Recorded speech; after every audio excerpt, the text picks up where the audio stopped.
Hi ಸ್ನೇಹಿತರೆ, ನಾನು ಇಂದು more than 50ಕ್ಕಿಂತ ಹೆಚ್ಚು ಅಂಕಗಳನ್ನ ಹೇಗೆ ಸೋಷಿಯಲ್ ಸೈನ್ಸ್ ಅಲ್ಲಿ ಪಡಿಬೋದು ಅಂತ ನಾನು ತಿಳಿಸ್ಕೊಡ್ತಾ ಇದ್ದೀನಿ. ಸೊ ಯಾರೆಲ್ಲ ಫಸ್ಟ್ ಟೈಮ್ ನಮ್ಮ ವಿಡಿಯೋನ ನೋಡ್ತಾ ಇದ್ರೆ ಸಬ್ಸ್ಕ್ರೈಬ್ ಮಾಡಿ ಅಂತ ಹೇಳ್ತಾ, ಸೊ ನಿಮಗೆ ನಾಳೆ ಬರುವಂತಹ PPT 2 ಸೋಷಿಯಲ್ ಸೈನ್ಸ್ ವಿಷಯಕ್ಕೆ ಸಂಬಂಧಪಟ್ಟಂತಹ ಈ ವಿಡಿಯೋದಲ್ಲಿ ಮೋಸ್ಟ್ ಎಕ್ಸ್ಪೆಕ್ಟೆಡ್ ಕ್ವಶನ್ಗಳ ಜೊತೆ ಉತ್ತರ ಸಹಿತ ಚಿತ್ರಗಳ ಜೊತೆಗೆ ವಿವರಣೆಯನ್ನು ನೀಡುವಂತ ಪ್ರಯತ್ನ ಮಾಡ್ತಾ ಇದ್ದೇನೆ. ಬಹಳ ಈಸಿಯಾಗಿ ಅಥವಾ ಸುಲಭವಾಗಿ ನೀವು ಒಂದು ಅಂಕಗಳನ್ನ ಸೋಷಿಯಲ್ ಸೈನ್ಸ್ ಅಲ್ಲಿ ಪಡ್ಕೊಳ್ಬಹುದು ಅಂತ ಹೇಳ್ತಾ, ನೋಡ್ರಿ ಮೋಸ್ಟ್ ಎಕ್ಸ್ಪೆಕ್ಟೆಡ್ ಕ್ವಶನ್ 1857 ದಂಗಿಗೆ ವಿಫಲತೆಗೆ ಕಾರಣಗಳೇನು ಅಂತ ಕೇಳಿದಾನೆ. ಇಲ್ಲಿ ವೆರಿ ಕ್ಲಿಯರ್, ವಿಫಲತೆಗೆ ಕಾರಣಗಳೇನು. ಸೊ ಬರೆಯುವಂತಹ ಪ್ರಶ್ನೆಗೆ ನೀವು ಉತ್ತರ: ಸಂಘಟನೆಯ ಕೊರತೆ ಇತ್ತು, ಅಸಮರ್ಪಕ ಯೋಜನೆ ಇತ್ತು, ಮಾರ್ಗದರ್ಶನದ ಅಭಾವ ಇತ್ತು, ನಾಯಕತ್ವ ಮತ್ತು ದುರ್ಬಲದ ಕೊರತೆ ಇತ್ತು, ಮತ್ತೆ ಸ್ಥಳೀಯ ರಾಜರ ವಿರೋಧ ಇತ್ತು, ಜನಬೆಂಬಲದ ನಷ್ಟ ಇತ್ತು. ಈ ಎಲ್ಲಾ ಅಂಶಗಳು ಸಹಿತ 1857 ದಂಗೆಗೆ ಬಹಳ ಪ್ರಮುಖವಾದಂತಹ ವಿಫಲತೆಗೆ ಕಾರಣಗಳು ಆಗಬಹುದು ಅಂತ ಹೇಳ್ತಾ, ಸೊ 1857 ದಂಗೆಯ ಪರಿಣಾಮ ಈ ಒಂದು ಪಾಠದಲ್ಲಿ ನಿಮಗೆ 3 ಅಂಕದ ಪ್ರಶ್ನೆ, ಒಂದು ಫಿಕ್ಸ್ ಅನ್ಡೌಟಬಲ್. ಓಕೆ, 1857 ದಂಗೆಯ ಪರಿಣಾಮಗಳೇನು? ಸೊ ಪರಿಣಾಮಗಳು ಅಂದ್ರೆ ಕಂಪನಿ ಆಡಳಿತ ಅಂತ್ಯ ಆಗುತ್ತೆ. ಸೊ 1857 ರಾಣಿಯ ಪ್ರಮುಖ ಘೋಷಣೆಗಳು ಇವುಗಳಾಗಿದ್ದು, ದೇಶೀಯ ರಾಜ್ಯರೊಂದಿಗೆ ಒಪ್ಪಂದಗಳ ಮಾನ್ಯತೆ ಆಗುತ್ತೆ, ಧಾರ್ಮಿಕ ಮತ್ತು ಸಮಾನತೆಯ ಸ್ವಾತಂತ್ರ್ಯ ನೀಡುತ್ತೆ, ಸುಭದ್ರ ಸರ್ಕಾರಕ್ಕೆ ಭರವಸೆ ನೀಡುತ್ತಾರೆ, ಸ್ವಾತಂತ್ರ್ಯ ಹೋರಾಟಕ್ಕೆ ಇದು ದಿಕ್ಸೂಚಿಯಾಗಿದೆ. ಸೊ ಇದು 1857 ದಂಗೆಯ ಪ್ರಮುಖ ಪರಿಣಾಮಗಳು ಅಂತ ಹೇಳ್ಬೋದು. ಸೊ ನೆಕ್ಸ್ಟ್ ವ್ಯತ್ಯಾಸ: ಸಂಘಟಿತ ವಲಯ ಮತ್ತೆ ಅಸಂಘಟಿತ ವಲಯಕ್ಕೆ ಇರುವಂತಹ ವ್ಯತ್ಯಾಸ. ಸೊ ನೀವು ಮಧ್ಯ ಲೈನ್ ಹಾಕಿ ಈ ರೀತಿಯಾದಂತಹ ವ್ಯವಸ್ಥೆ ಮೂಲಕ ಬರೆಯುವಂತದ್ದಾಗಬೇಕು. ಸಂಘಟಿತ ವಲಯದಲ್ಲಿ ಕಾನೂನುಗಳಿಗೆ ಬದ್ಧವಾಗಿರುತ್ತೆ, ಇಲ್ಲಿ ಕಾನೂನುಗಳು ಹೊಳಿತಾಗುವುದಿಲ್ಲ. ಸೊ ನಿಗದಿತ ವೇತನ ಮತ್ತೆ ಸೌಲಭ್ಯಗಳು ಇರುತ್ತೆ, ಇಲ್ಲಿ ಅನಿಶ್ಚಿತ ವೇತನ ಇರುತ್ತೆ, ಉದ್ಯೋಗದ ಭದ್ರತೆ ಇರುತ್ತೆ, ಉದ್ಯೋಗದ ಭದ್ರತೆ ಇರುವುದಿಲ್ಲ. ಸೊ ಇವೆಲ್ಲವೂ ಸಹಿತ ಸಂಘಟಿತ ಮತ್ತು ಅಸಂಘಟಿತ ವಲಯಕ್ಕೆ ಉದಾಹರಣೆಗಳಾಗಿದ್ದಾವೆ. ಸೊ ಉದಾಹರಣೆಗೆ ಈ ಕಂಪನಿಗಳು ಮತ್ತೆ ಕಾರ್ಖಾನೆ, ಬ್ಯಾಂಕ್ಗಳು, ಸರ್ಕಾರಿ ಇಲಾಖೆಗಳು ಮತ್ತೆ ಶಾಲೆಗಳು ಬಂದ್ರೆ ಅಸಂಘಟಿತ ವಲಯಕ್ಕೆ ಉದಾಹರಣೆಗಳಾಗಿ ಮನೆಗೆಲಸಗಾರರು ಬರ್ತಾರೆ, ಕೂಲಿಗಾರರು ಬರ್ತಾರೆ, ಮತ್ತೆ ಕೃಷಿ ಕಾರ್ಮಿಕರು ಸಹಿತ ಬರ್ತಾರೆ. ಸೊ ನೆಕ್ಸ್ಟ್ ಪ್ರಶ್ನೆ: ಬ್ಯಾಂಕಿನ ಪ್ರಮುಖ ಸೇವೆಗಳು ಯಾವುವು? ಸೊ ಬ್ಯಾಂಕಿನ ಪ್ರಮುಖ ಸೇವೆಗಳು ಯಾವುವು ಅಂತ 3 ಮಾರ್ಕ್ಸ್ ಹಿಂದಿನ ಒಂದು ಮಾಡೆಲ್ ಪೇಪರ್ ಅಲ್ಲಿ ಸಹಿತ ಮತ್ತೆ ಪ್ರಥಮ ಒಂದು ಪರೀಕ್ಷೆಯಲ್ಲಿ ಸಹಿತ ಕೇಳಿದ್ದಾನೆ. PPTಯಲ್ಲಿ ಠೇವಣಿನ ಅಂಗೀಕರಿಸೋದು ಬ್ಯಾಂಕಿನ ಪ್ರಮುಖ ಸೌಲಭ್ಯ ಅಥವಾ ಸೇವೆ, ಸಾಲ ನೀಡುವುದು ಮತ್ತೊಂದು ಸೇವೆ, ನೆಕ್ಸ್ಟ್ ಭದ್ರತೆ ಮತ್ತು ಸುರಕ್ಷತೆಗೆ ಮತ್ತೊಂದು ಸೇವೆ ಆಗುತ್ತೆ, ಹಣದ ವರ್ಗಾವಣೆಯನ್ನ ಮಾಡುತ್ತೆ, ಹಣದ ವಹಿವಾಟನ್ನು ಮಾಡುತ್ತೆ, ಮತ್ತೆ ಭದ್ರತಾ ಕಪಾಟುಗಳು ಇಟ್ ಮೀನ್ಸ್ ಲಾಕರ್ಗಳ ವ್ಯವಸ್ಥೆ ಇರುತ್ತೆ. ಸೊ ಇವೆಷ್ಟು ಪಾಯಿಂಟ್ ಅನ್ನ ನೀವು ಬರೆದ್ರೆ 3 ಮಾರ್ಕ್ಸ್ ಅನ್ನ ಬಹಳ ಈಸಿಯಾಗಿ ಪಡ್ಕೋಬಹುದು ಅಂತ ಹೇಳ್ತಾ, ಸೊ ಬನ್ನಿ ಮುಂದಿನ ಪ್ರಶ್ನೆಗೆ ಹೋಗೋಣ. ಸೊ ಅಂಚೆ ಕಚೇರಿಯ ಹಣಕಾಸು ಸೇವೆಗಳು ಯಾವುವು? ಅಂಚೆ ಕಚೇರಿಯಲ್ಲಿ ಸಹಿತ ಸರ್ವಿಸ್ಗಳಿರ್ತವೆ, ರಾಷ್ಟ್ರೀಯ ಉಳಿತಾಯ ಪತ್ರಗಳಿರ್ತವೆ, ಅಂಚೆ ಉಳಿತಾಯ ಖಾತೆಗಳಿರ್ತವೆ, ಕಿಸಾನ್ ವಿಕಾಸ್ ಪತ್ರಗಳಿರ್ತವೆ, ಅಂಚೆ ವಿಮೆಗಳಿರ್ತವೆ, ನಿವೃತ್ತಿ ವೇತನ ಯೋಜನೆ ಸಿಗುತ್ತೆ, ಮತ್ತೆ ಹಣದ ವರ್ಗಾವಣೆನ ಬ್ಯಾಂಕಿನಲ್ಲಿ ಯಾವ ರೀತಿಯಾಗಿ ಮಾಡ್ತೇವೆ ಅದೇ ರೀತಿಯಾಗಿ ಪೋಸ್ಟ್ ಆಫೀಸಲ್ಲಿ ಸಹಿತ ಮಾಡ್ಬೋದು ಅಂತ ಹೇಳ್ತಾ, ಸೊ ಇಷ್ಟು ಪಾಯಿಂಟ್ ಅನ್ನ ಬರೆದ್ರೆ ನೀವು 3 ಮಾರ್ಕ್ಸ್ ಅನ್ನ ಬಹಳ ಈಸಿಯಾಗಿ ಪಡ್ಕೋಬಹುದು ಅಂತ ಹೇಳ್ತಾ, ಬನ್ನಿ ಮುಂದಿನ ಪ್ರಶ್ನೆಗೆ ಹೋಗೋಣ. ಸೊ ನೋಡಿ, ನಿರುದ್ಯೋಗದಕ್ಕೆ ಸಮಸ್ಯೆಗಳಿಗೆ ಪರಿಹಾರಗಳು ಯಾವುವು? ನಿರುದ್ಯೋಗವನ್ನ ಹೋಗಲಾಡಿಸಲು ಇರಬಹುದಂತಹ ಸಮಸ್ಯೆಗಳು ಯಾವುವು? ಸೊ ಆರ್ಥಿಕ ಮತ್ತು ಕೈಗಾರಿಕಾ ಕ್ರಮಗಳಲ್ಲಿ ಗುಡಿ ಕೈಗಾರಿಕೆಗಳ ಪ್ರೋತ್ಸಾಹ ಮಾಡಬೇಕು, ಕೃಷಿ ಕ್ಷೇತ್ರದ ಅಭಿವೃದ್ಧಿ ಮಾಡಬೇಕು, ನೆಕ್ಸ್ಟ್ ಕೈಗಾರಿಕಾ ಕ್ಷೇತ್ರದ ಅಭಿವೃದ್ಧಿ ಮಾಡಬೇಕು, ಶೈಕ್ಷಣಿಕ ಸುಧಾರಣಾ ಯೋಜನೆಗಳು ಬರಬೇಕು, ಸೊ ಜನಸಂಖ್ಯಾ ನಿಯಂತ್ರಣ ಕ್ರಮಗಳನ್ನು ಕೈಗೊಳ್ಳಬೇಕು, ಪಂಚವಾರ್ಷಿಕ ಯೋಜನೆಗಳವಕ್ಕೆ ಪ್ರಿಯಾರಿಟಿ ಕೊಡಬೇಕು, ಉದ್ಯೋಗ ಖಾತ್ರಿ ಮತ್ತೆ ಯೋಜನೆಗಳು, ಮತ್ತೆ ವೃತ್ತಿಪರ ಶಿಕ್ಷಣಕ್ಕೆ ಪ್ರೋತ್ಸಾಹ ನೀಡುವುದು. ಈ ಎಲ್ಲಾ ಅಂಶಗಳ ಮೂಲಕ ನಿರುದ್ಯೋಗ ಸಮಸ್ಯೆಗಳನ್ನ ಪರಿಹಾರ ಮಾಡಬಹುದು. ಈ ಅಂಶಗಳನ್ನೆಲ್ಲ ಬರೆದು ನೀವು 3 ಅಂಕಗಳನ್ನ ಪಡ್ಕೊಳ್ಳಿ ಅಂತ ಹೇಳ್ತಾ, ಸೊ ಅರಣ್ಯಗಳ ಮಹತ್ವ, forest important of forest. So ಪರಿಸರ ಸಮತೋಲನ ಕಾಪಾಡುವಲ್ಲಿ ಅರಣ್ಯಗಳು ಬಹಳ ಪ್ರಮುಖ ಪಾತ್ರವನ್ನು ವಹಿಸ್ತವೆ. ಶುದ್ಧ ವಾಯು ಕೊಡ್ತವೆ, ಉತ್ತಮವಾದಂತಹ ಗಾಳಿ ಕೊಡ್ತವೆ, ಮತ್ತೆ ಬೆಳೆ ಕೊಡ್ತವೆ, ಮಳೆ ಕೊಡ್ತವೆ, ಮತ್ತೆ ಮಣ್ಣಿನ ಸವೆತ ನಿಯಂತ್ರಣಕ್ಕೆ ಸಹಾಯ ಮಾಡುತ್ತೆ. ಸೊ ಆಹಾರ, ಮೇವು, ಉದ್ಯೋಗಾವಕಾಶ, ಪ್ರವಾಸೋದ್ಯಮ ಮತ್ತೆ ಉತ್ತೇಜನ ಮಾಡುತ್ತೆ. ಹಲವಾರು ಜೀವಿಗಳಿಗೆ ಆಶ್ರಯ ತಾಣವಾಗಿರುತ್ತೆ. ಪ್ರಾಣಿಗಳಿಗೆ, ಪಕ್ಷಿಗಳಿಗೆ ಆಶ್ರಯ ತಾಣವಾಗಿದೆ. ಮತ್ತೆ ಔಷಧಿ ಸಸ್ಯ ಮೂಲವಾಗಿ ಇಲ್ಲಿ ಇದಾವೆ ಅಂತ ಹೇಳ್ತಾ, ಸೊ ಅರಣ್ಯಗಳ ಒಂದು ಮಹತ್ವವನ್ನ ನೀವು ಬರೆದ್ರ ಮೂಲಕ ಈ ಒಂದು ಅಂಶಗಳನ್ನ 3 ಅಂಕಗಳನ್ನ ಪಡೆದುಕೋಬಹುದು ಅಂತ ಹೇಳ್ತಾ, ಸೊ ಹಾಗಾದ್ರೆ ಅರಣ್ಯಗಳ ಸಂರಕ್ಷಣೆಯನ್ನ ಹೇಗೆ ಮಾಡಬಹುದು ಅಂತ ಹೇಳ್ತಾ ನೋಡೋದಾದ್ರೆ, ಕಾಡ್ಗಿಚ್ಚನ್ನ ನಿಯಂತ್ರಣ ಮಾಡೋದ್ರ ಮೂಲಕ ಅರಣ್ಯ ಕಿಚ್ಚನ್ನ ಕಡಿಮೆ ಮಾಡಬಹುದು, ಸಸಿ ನೆಡೋದ್ರ ಮೂಲಕ ಅರಣ್ಯವನ್ನ ಸಂರಕ್ಷಣೆ ಮಾಡಬಹುದು, ಬೀಜಗಳನ್ನ ಆಡೋದ್ರ ಮೂಲಕ ಅರಣ್ಯವನ್ನ ಸಂರಕ್ಷಣೆ ಮಾಡಬಹುದು, ಅರಣ್ಯ ನಾಶವನ್ನ ತಡೆಯೋದ್ರ ಮೂಲಕ ಅರಣ್ಯವನ್ನ ಸಂರಕ್ಷಣೆ ಮಾಡಬಹುದು ಅಂತ ಹೇಳ್ತಾ, ಸೊ ಇಷ್ಟು ಅಂಶಗಳನ್ನ ನೀವು ಬರೆಯೋದ್ರ ಜೊತೆಗೆ ಸಾಮಾಜಿಕ ಅರಣ್ಯ ಯೋಜನೆಗಳನ್ನ ಜಾರಿ ತಂದ್ರ ಮೂಲಕ ಸಮುದಾಯದ ಸಹಭಾಗಿತ್ವದೊಂದಿಗೆ ಅರಣ್ಯ ಬೆಳೆಸಬಹುದು ಅಂತ ಹೇಳ್ತಾ, ಹೆಚ್ಚು ಮೇಯಿಸುವುದನ್ನು ನಾವು ತಡೆಯೋದ್ರ ಮೂಲಕ ಅರಣ್ಯವನ್ನು ಸಂರಕ್ಷಣೆ ಮಾಡಬೇಕಾಗಿದೆ. ಸೊ ಇಷ್ಟು ಪಾಯಿಂಟ್ ಅನ್ನ ಬರೆದ್ರೆ ನೀವು 3 ಮಾರ್ಕ್ಸ್ ಅಂದ್ರೆ ಪ್ರತಿಯೊಂದಕ್ಕೂ ಸಹಿತ ನೀವು ಮೋರ್ ದೆನ್ 6+ ಪಾಯಿಂಟ್ ಅನ್ನ ಬರಿಬೇಕಾಗುತ್ತೆ. ಅಂತ ಪಾಯಿಂಟ್ಗಳು ಈ ಒಂದು ವಿಡಿಯೋದಲ್ಲಿ ನಿಮಗೆ ಸಿಗುತ್ತೆ ಅಂತ ಹೇಳ್ತಾ, ಪಂಚಾಯತ್ ಗ್ರಾಮೀಣ ಅಭಿವೃದ್ಧಿಯ ರಾಜ್ ಪಾತ್ರ, ಗ್ರಾಮೀಣ ಅಭಿವೃದ್ಧಿಯಲ್ಲಿ ಪಂಚಾಯತ್ ರಾಜ್ನ ಪಾತ್ರವನ್ನು ತಿಳಿಸಿ ಅಂತ ಹೇಳ್ತಾರೆ. ಸೊ ಮೋಸ್ಟ್ ಎಕ್ಸ್ಪೆಕ್ಟೆಡ್ ಕ್ವೆಶನ್ ಇದು. 3 ಮಾರ್ಕ್ಸ್ಗೆ ಮೂಲ ಸೌಕರ್ಯನ ಒದಗಿಸುತ್ತದೆ ಪಂಚಾಯತ್ ರಾಜ್, ಮತ್ತೆ ಸಣ್ಣ ಕೈಗಾರಿಕೆ ಮತ್ತೆ ಗೃಹ ಕೈಗಾರಿಕೆಗಳ ಅಭಿವೃದ್ಧಿಯನ್ನ ಮಾಡುತ್ತೆ, ಉದ್ಯೋಗ ಅವಕಾಶಗಳನ್ನು ಹೆಚ್ಚಿಸುತ್ತೆ, ಸೊ ಮತ್ತೆ ಶಿಕ್ಷಣಕ್ಕೆ ಪ್ರೋತ್ಸಾಹ ನೀಡುತ್ತೆ, ಆರೋಗ್ಯ ಮತ್ತೆ ನೈರ್ಮಲ್ಯವನ್ನ ಒದಗಿಸುತ್ತೆ, ಅಭಿವೃದ್ಧಿಯಲ್ಲಿ ಜನರ ಮತ್ತು ಅವರ ಪಾಲ್ಗೊಳ್ಳುವಿಕೆಯನ್ನ ತೊಡಗಿಸುವುದರ ಮೂಲಕ ಸೊ ಪಂಚಾಯತ್ ರಾಜ್ ತನ್ನದೇ ಆದಂತಹ ಒಂದು ಪಾತ್ರವನ್ನ ಗ್ರಾಮೀಣ ಅಭಿವೃದ್ಧಿಯಲ್ಲಿ ನಿರ್ವಹಿಸುತ್ತೆ ಅಂತ ಹೇಳ್ತಾ, ಈ ಎಲ್ಲಾ ಪಾಯಿಂಟ್ಗಳು ಮೋರ್ ದ್ಯಾನ್ 6+ ಪಾಯಿಂಟ್ಗಳಿದಾವೆ. ಈ ಎಲ್ಲಾ ಪಾಯಿಂಟ್ ಅನ್ನ ನೀವು ಬರೆದ ಮೂಲಕ 3 ಅಂಕಗಳನ್ನ ಗಳಿಸ್ಕೊಳ್ಳಿ ಅಂತ ಹೇಳ್ತಾ, ಸೊ ಬಕ್ಸಾರ್ ಕದನದ ಪರಿಣಾಮ ಮೋಸ್ಟ್ ಎಕ್ಸ್ಪೆಕ್ಟೆಡ್ ಕ್ವೆಶನ್, ಒಂದೇ ಚಾಪ್ಟರ್ ಅಲ್ಲಿ ಬರುವಂತದ್ದು. ಆರ್ಥಿಕ ಮತ್ತು ಪ್ರಾದೇಶಿಕ ಲಾಭದಲ್ಲಿ ಬಂಗಾಳದ ಮೇಲೆ ದಿವಾನಿ ಹಕ್ಕನ್ನ ಪಡೆಯುತ್ತೆ. ಔದ್ ನವಾಬನಿಂದ 50 ಲಕ್ಷ ರು ಯುದ್ಧ ಪರಿಹಾರವನ್ನು ಒದಗಿಸುತ್ತೆ. ಶಾ ಆಲಂಗೆ ವಾರ್ಷಿಕವಾಗಿ 26 ಲಕ್ಷ ರು ಪಿಂಚಣಿಯನ್ನು ನೀಡುವಂತ ವ್ಯವಸ್ಥೆ ಆಗುತ್ತೆ. 1765ರಲ್ಲಿ ದ್ವಿಮುಖ ಸರ್ಕಾರ ಪದ್ಧತಿಯನ್ನ ಜಾರಿಗೆ ಆಗುತ್ತೆ. ಬಂಗಾಳದಲ್ಲಿ ಸಂಪೂರ್ಣ ಆಡಳಿತ ಕಂಪನಿ ವಶಕ್ಕೆ ಹೋಗುತ್ತೆ. ಬಂಗಾಳ, ಬಿಹಾರ ಮತ್ತು ಒರಿಸ್ಸಾದಲ್ಲಿ ಏನಾಗುತ್ತೆ, ಬ್ರಿಟಿಷರ ರಾಜಕೀಯ ಪರಮಾಧಿಕಾರ ಏನಾಗುತ್ತೆ, ದೃಢ ಆಗುತ್ತೆ ಅಥವಾ ಬಲ ಆಗುತ್ತೆ ಅಂತ ಹೇಳ್ತಾ, ಬಕ್ಸಾರ್ ಕದನದ ಪರಿಣಾಮದ ಅಂಶಗಳು ಇವಾಗಿವೆ ಅಂತ ಹೇಳ್ತಾ, ಸೊ ಪ್ಲಾಸಿ ಕದನ ಈ ಕಡೆ ಕಾರಣಗಳಿದಾವೆ, ಈ ಕಡೆ ಪರಿಣಾಮಗಳಿದಾವೆ. ಸೊ ಕಾರಣ, ದಸ್ತಾಗಳ ದುರುಪಯೋಗದಿಂದ ಪ್ಲಾಸಿ ಕದನಕ್ಕೆ ಅದು ಏನಾಗುತ್ತೆ, ನಾಂದಿ ಆಡುತ್ತೆ. ಅನುಮತಿ ಇಲ್ಲದೆ ಕೋಟೆಯನ್ನ ಆತ ಕಟ್ಟಿದ್ದು ಬಹಳ ಇಂಪಾರ್ಟೆಂಟ್ ಕಾರಣ ಆಗುತ್ತೆ. ಕಪ್ಪು ಕೋಣೆ ದುರಂತವೇ ಈ ಒಂದು ಪ್ಲಾಸಿ ಕದನಕ್ಕೆ ಮತ್ತೊಂದು ಕಾರಣ ಅಂತ ಹೇಳ್ಬೋದು.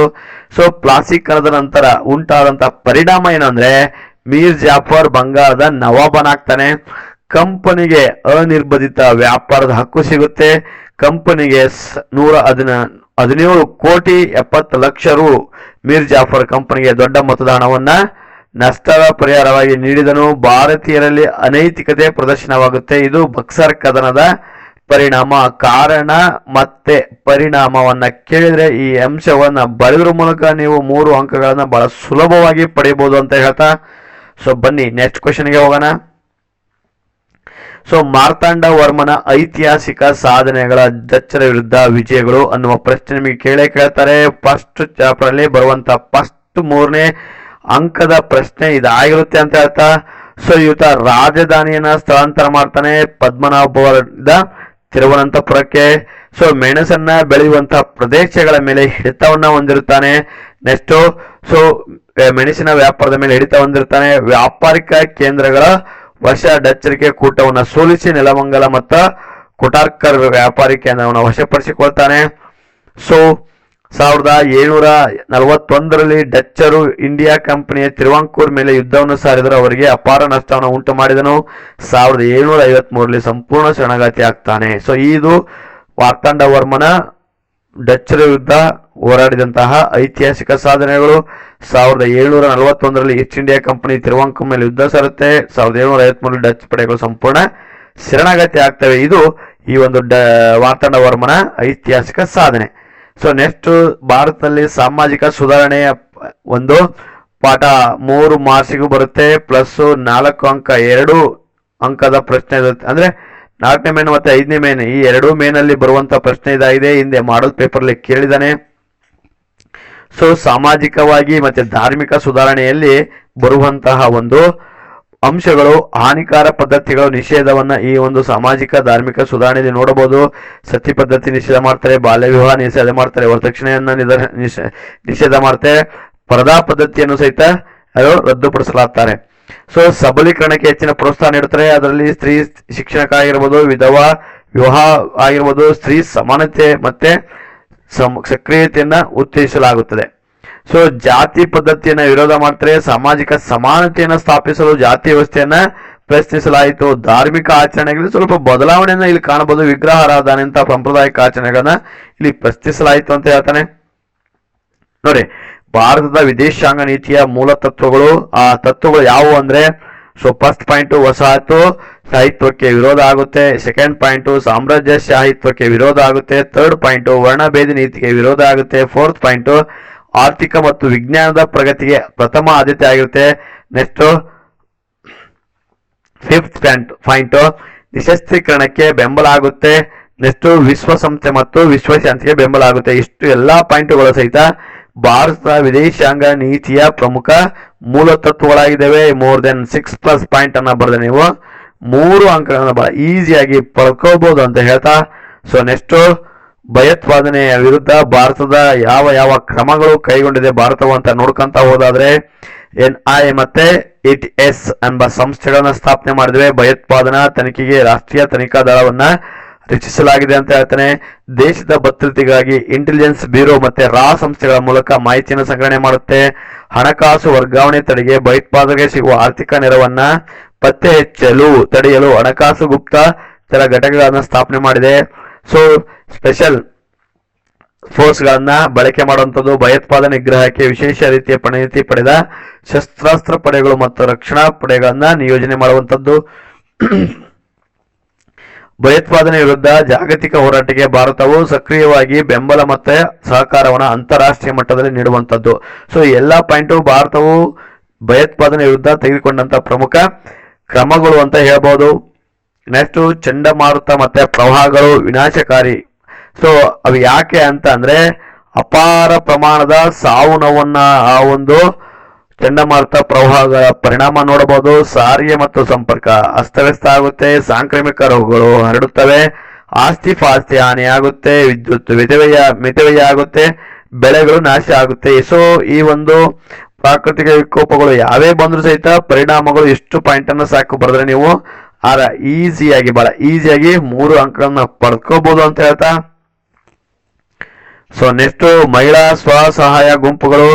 ಸೊ ಇದರಿಂದ ಏನಾಗುತ್ತೆ, ಸ್ವಚ್ಛ ಮತ್ತು ಪ್ರಗತಿಶೀಲ ಸಮಾಜವನ್ನು ನಿರ್ಮಿಸುವುದಾಗಿರ್ಬೋದು, ಬಡ ಗ್ರಾಮೀಣ ಮಹಿಳೆಯರನ್ನ ಸಂಘಟಿಸುವುದು ಮತ್ತು ಅವರನ್ನ ಆರ್ಥಿಕ ಸ್ವತಂತ್ರವನ್ನಾಗಿ ಮಾಡುವಂತದ್ದಾಗಿರುತ್ತೆ. ಉಳಿತಾಯ ಯೋಜನೆಯನ್ನ ಸಜ್ಜುಗೊಳಿಸುವುದಾಗಿರ್ಬೋದು, ಸುಲಭವಾಗಿ ಸಾಲಗಳು ಮತ್ತು ಆದಾಯಗಳನ್ನ ಬೆಳೆಸುವಂತ ಚಟುವಟಿಕೆಗಳನ್ನ ಮಾಡಬಹುದಂತದ್ದು.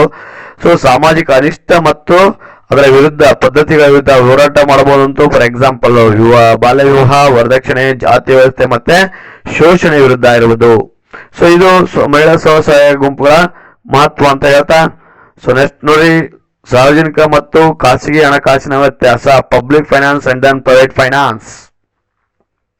ನೋಡಿ, ಖಾಸಗಿ 3 ಅಂಕದ ಪ್ರಶ್ನೆ ಬಹಳ ಈಸಿ ಆಗಿದೆ. ಇದು ಎಷ್ಟು 3 ಅಂಕ.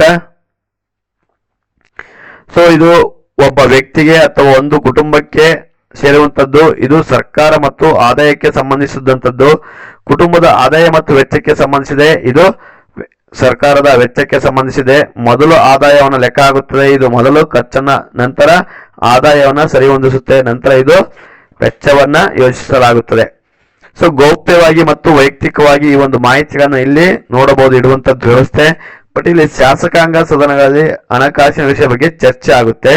ವೈಯಕ್ತಿಕ ಏಳಿಗೆಗೆ ಪೂರಕವಾಗಿರುತ್ತೆ. ಇದು ಅಭಿವೃದ್ಧಿ ವೆಚ್ಚ ಮತ್ತೆ ಕೇಂದ್ರೀಕರಿಸಿದ ವೆಚ್ಚವಾಗಿರುತ್ತದೆ. ರಸ್ತೆಗಳು, ಶಿಕ್ಷಣ ಮತ್ತೆ ಆರೋಗ್ಯ ಇದು ಗುರಿ ಹೊಂದಿದೆ ಅಂತ ಹೇಳ್ಬೋದು.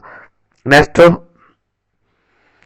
ಭಾರತ ಅರಣ್ಯಗಳ ವರ್ಗೀಕರಣ ಯಾವ ರೀತಿಯಾಗಿದ್ದಾವೆ ಅಂತ ಹೇಳ್ತಾ ಹೋದ್ರೆ, ನಿತ್ಯ ಹರಿದ್ವರ್ಣಕಾಣುಗಳು. ಫಸ್ಟ್ ಎವರ್ಗ್ರೀನ್ ಫಾರೆಸ್ಟ್, ಸೆಕೆಂಡ್ ಉಷ್ಣವಲಯದ ಹುಲ್ಲುಗಾವಲು, ಮ್ಯಾಗ್ರೋ ಕಾಡುಗಳು, ಎಲೆ ಉದುರುವ ಕಾಡುಗಳು, ಅರಣ್ಯ ಭೂಮಿಯ ಕಾಡುಗಳು ಮತ್ತೆ ಅಲ್ಪೈನ್ ಅರಣ್ಯಗಳು. ಸೊ ಇಷ್ಟು ಅರಣ್ಯದ ವರ್ಗೀಕರಣ.